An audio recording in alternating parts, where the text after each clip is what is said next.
2시간 전에 마감한 트레이더가 생생하게 전하는 글로벌 마켓 리뷰 델타1입니다. 우리 시장 옵션 만기일도 상승해서 마감하고 또 해외 시장 마감도 아주 양호하게 상승했죠. 이제 우리 시장 볕을 볼 수 있을까요? 시장을 긍정적으로 볼 수 있는 여러 가지 요인들이 있습니다. 전일 옵션 만기일부터 분석을 해보고 해외 시장의 상황도 점검해 나가도록 하겠습니다. 먼저 아시아 세션 갑니다. 코스피 시장은 갭 상승 출발하면서 이거 오늘 또 볼장 다 봤다 싶었는데요. 하지만 어제도 해외 시장이 온갖 재료를 극복해내고 변동성을 죽이면서 마감을 했기 때문에 시장을 부정적으로 볼 필요가 없었어요. 다만 옵션 만기일에 어디에서 결제를 시켜줄 것인가가 관건이었는데 지난 화요일 급락에 개인들이 콜옵션 매수 물타기를 잔뜩 한 상황에서 갭 상승이 나왔기 때문에 개인이 콜옵션을 추가로 매수해서 상방을 볼 것인지 아니면 어제에 이어 풋옵션 매수 물타기를 이어갈 것인지가 관건이었습니다.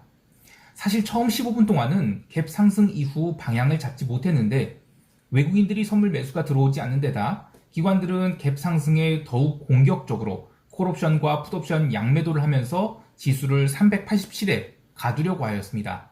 그러나 9시 15분부터 외국인들이 선물을 강하게 매수하기 시작했고 결국 기관들은 콜 매도 치던 것을 일부 환매하면서 풋옵션 매도에 집중하게 됩니다. 안타깝게도 그 많은 풋옵션을 개인들이 전부 받아냈는데요.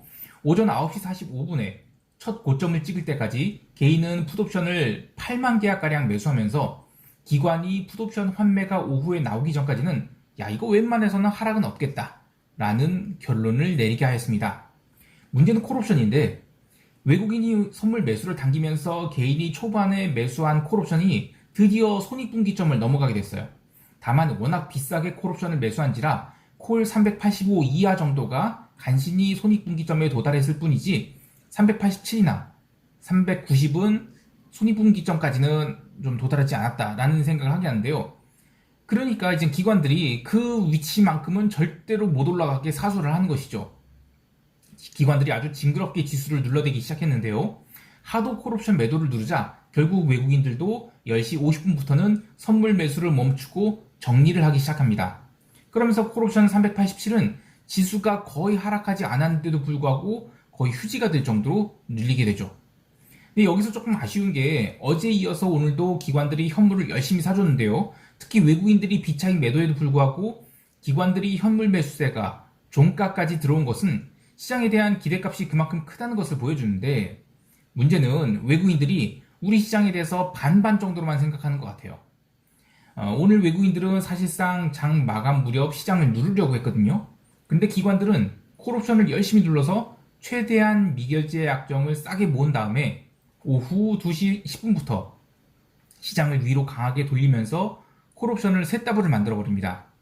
그러고 나서는 포지션을 모두 스퀘어한 상태인지라 여기서 시장이 추가로 상승하려고 하면 외국인이 다시 롱 포지션을 강하게 잡아야 될 텐데 물론 이제 베이시스도 상당히 개선돼서 어제 이어서 오늘도 이제 0.5% 플러스 0.5포인트권에서 움직이고 있죠. 그래서 사실 마음만 먹으면 한 번 더 레벨업이 가능하다고 봅니다.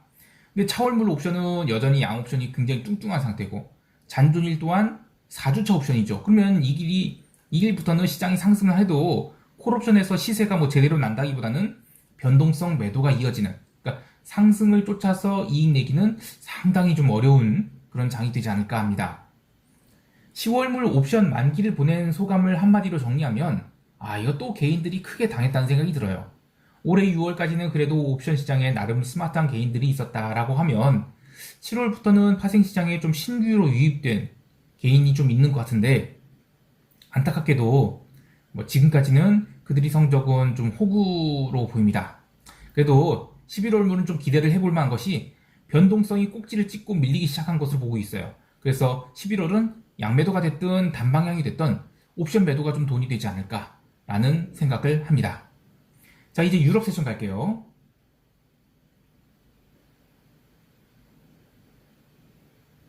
유럽 증시는 아주 의미 있는 상승했습니다.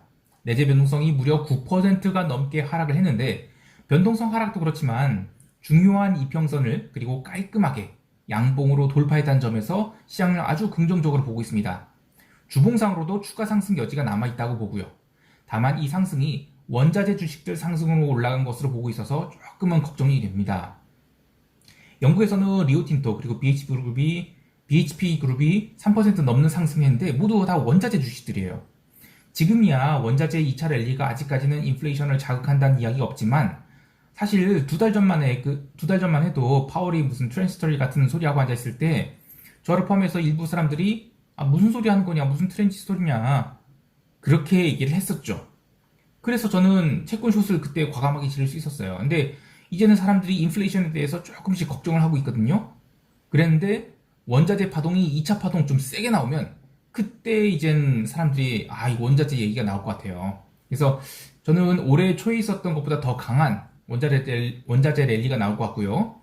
뭐 그 정도 되면 사람들이 이젠 가격 상승에 대해서 걱정을 하고 그게 주가를 끌어내리는 요소가 될 것 같습니다. 하지만 그 전까지는 시장은 변동성을 계속 줄이면서 상승할 것으로 봅니다. 통화시장에서는 아시아 세션에서 이미 오지달러가 계속 상승하면서 비달러 바스켓이 상승을 이어나가는데 그러면서 유로화도 유럽 세션 들어서 커버링이 나오면서 꽤 많이 상승하게 됩니다. 하지만 이 라가르드 할망구가 정책 지원을 성급하게 철회하지 않는 게 대단히 중요하다라면서 인플레이션 상승이 일시적이라는 점을 자꾸 강조해요. 그래서 이제 유로화가 거꾸로지게 되죠. 이렇게 전일이 상승분을 죄다 아래로 까 내려가고 나서는 시세가 멈췄어요. 근데 그거에 관계없이 나머지 비달러 바스켓, 특히 원자재 통화인 오지달러, 키위, 루니 이런 것들 계속 달렸습니다. 지난주부터 제가 계속 떠들고 있는 이 원자재 강세가 한 방에 이렇게 꺾일 일이 아니라는 것을 보여줍니다. 자, 이제 커머디티 이야기를 해볼게요. LME 세션에서 톤당 9,984달러에 한 방에 도달했죠. 그리고 나서 구리는 코맥스 세션에서 추가 상승을 합니다. 그래서 사실상 톤당 10,000달러 돌파한 거나 마찬가지예요. 이렇게 되면 아시아 세션에서 숏 커버링이 또 나오기 마련입니다. 한번 추세가 형성되면 정말 무섭게 형성되는 게 원자재예요. 그래서 함부로 숏치면 안 되겠습니다. 그리고 플래티넘도 빠르게 상승 중이고요. 오늘은 실버도 강하게 상승했습니다. 다만 이제 골드는 1,800달러에서 계속 버벅거리고 있는데 아무래도 이 금리와 좀 연관된 부분이 있어서 이 1,800달러 회복은 다음 날로 미뤄야 되지 않을까라고 생각을 합니다. 어쨌든 지금 이 원자재 랠리 포커스는 비철금속이 메인이라고 봐요. 기름 시장은 오늘 옵션 만기를 앞둔 상황이라 사실상 의미 없이 따주기 흐름이 나왔는데 그나마 원유 재고가 600만 배럴로 컨센서스 대비로도 급증이 나왔음에도 불구하고 기름값은 거의 눌리지 않았습니다. 여러 가지 이유가 있겠지만 선물 시장이 원유 인도 중심지인 그 오클라호마 쿠싱의 그 원유 재고가 3주 만에 196만 8천 배럴 감소가 나왔어요. 감소가. 참 오랜만에 감소가 나왔는데 이러면서 이 딜리버리 사이드에서 재고 감소가 나왔으니까 이거 쉽게 하락하지 않겠다. 뭐 이런 컨센서스가 나온 것 같아요.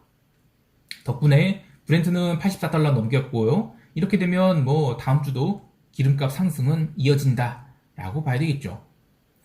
이제 미국 세션 갈게요.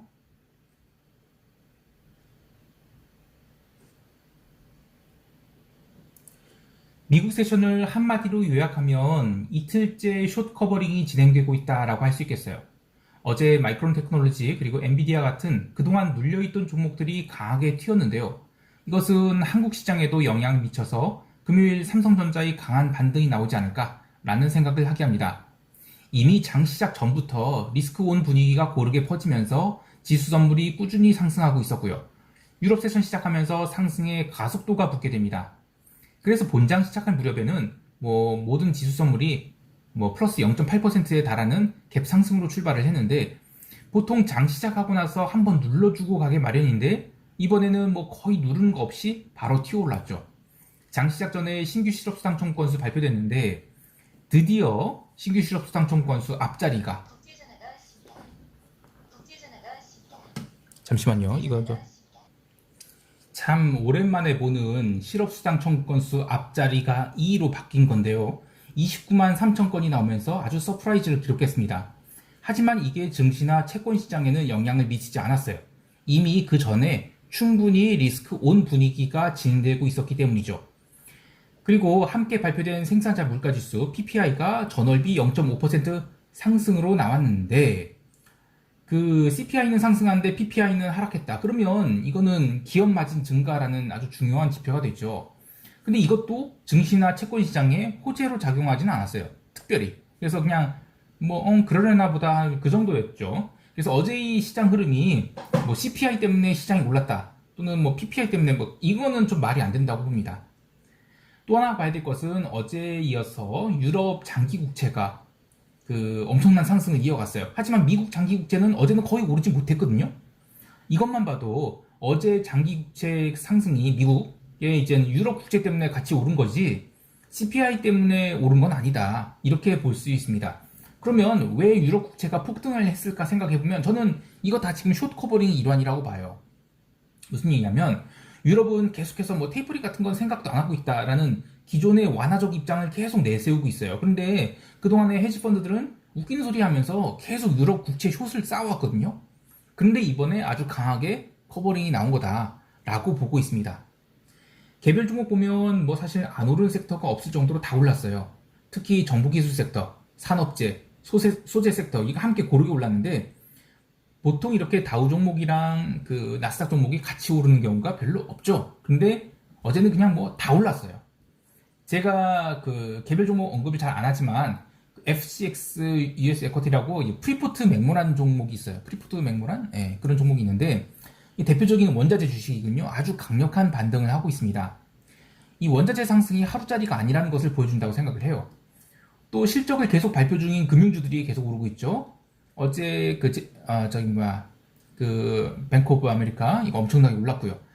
이 장기 국채가 어제는 상승했어요. 그런데도 불구하고 금융주는 계속 강세였습니다. 그래서 저는 금융주의 강세는 계속되는 거고 또 장기 국채의 추세 하락은 이어진다라고 보고 있어요. 그래서 어제 채권 콜옵션 아주 감사한 마음으로 매도를 할 수 있었습니다.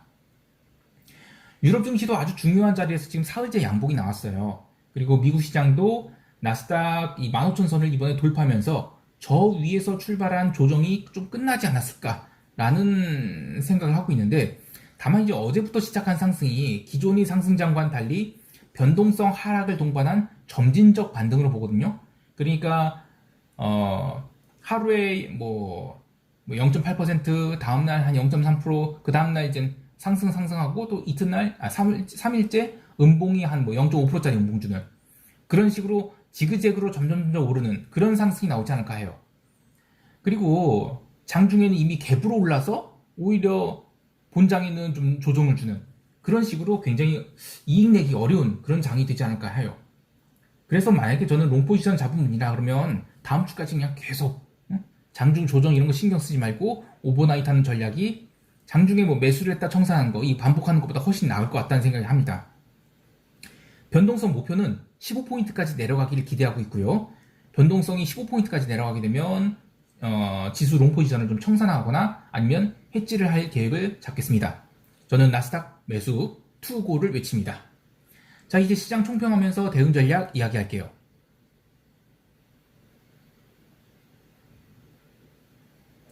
우리 시장은 이 삼성전자의 상승으로 지수가 또 초반에 강세를 보일 것으로 봐요. 근데 다만 삼성전자를 당기는 동안 나머지 인덱스 바스켓을 누를 거냐 요게 좀 고민이 됩니다. 근데 딴 걸 누른다라고 하면 저는 지수가 계속 오르는 건 좀 버거울 것 같아요. 그런데 그러지 않고 양봉을 계속 뽑아낸다. 그러니까 삼성전자 땡기면서 나머지도 살살살살 땡긴다 그러면 저는 지난번 증시 조정이 과했다라는 인식을 줄 정도의 그런 상승이 나올 것 같아요. 그러니까 이제 종합주가 지수 3,000 안착이죠. 그리고 기본적으로는 이제 월물 초예요. 그리고 또 4주차 옵션 월물이죠. 그러면 이제 변동성 하락이 빠르게 진행될 가능성이 높습니다. 그래서 저는 기본적으로는 양옵션 매도 대응을 권합니다. 특히 이제 11월물은 변동성이 글로벌리 꺾이고 있어서 옵션 매도는 아주 자신있게 해도 되지 않을까 해요.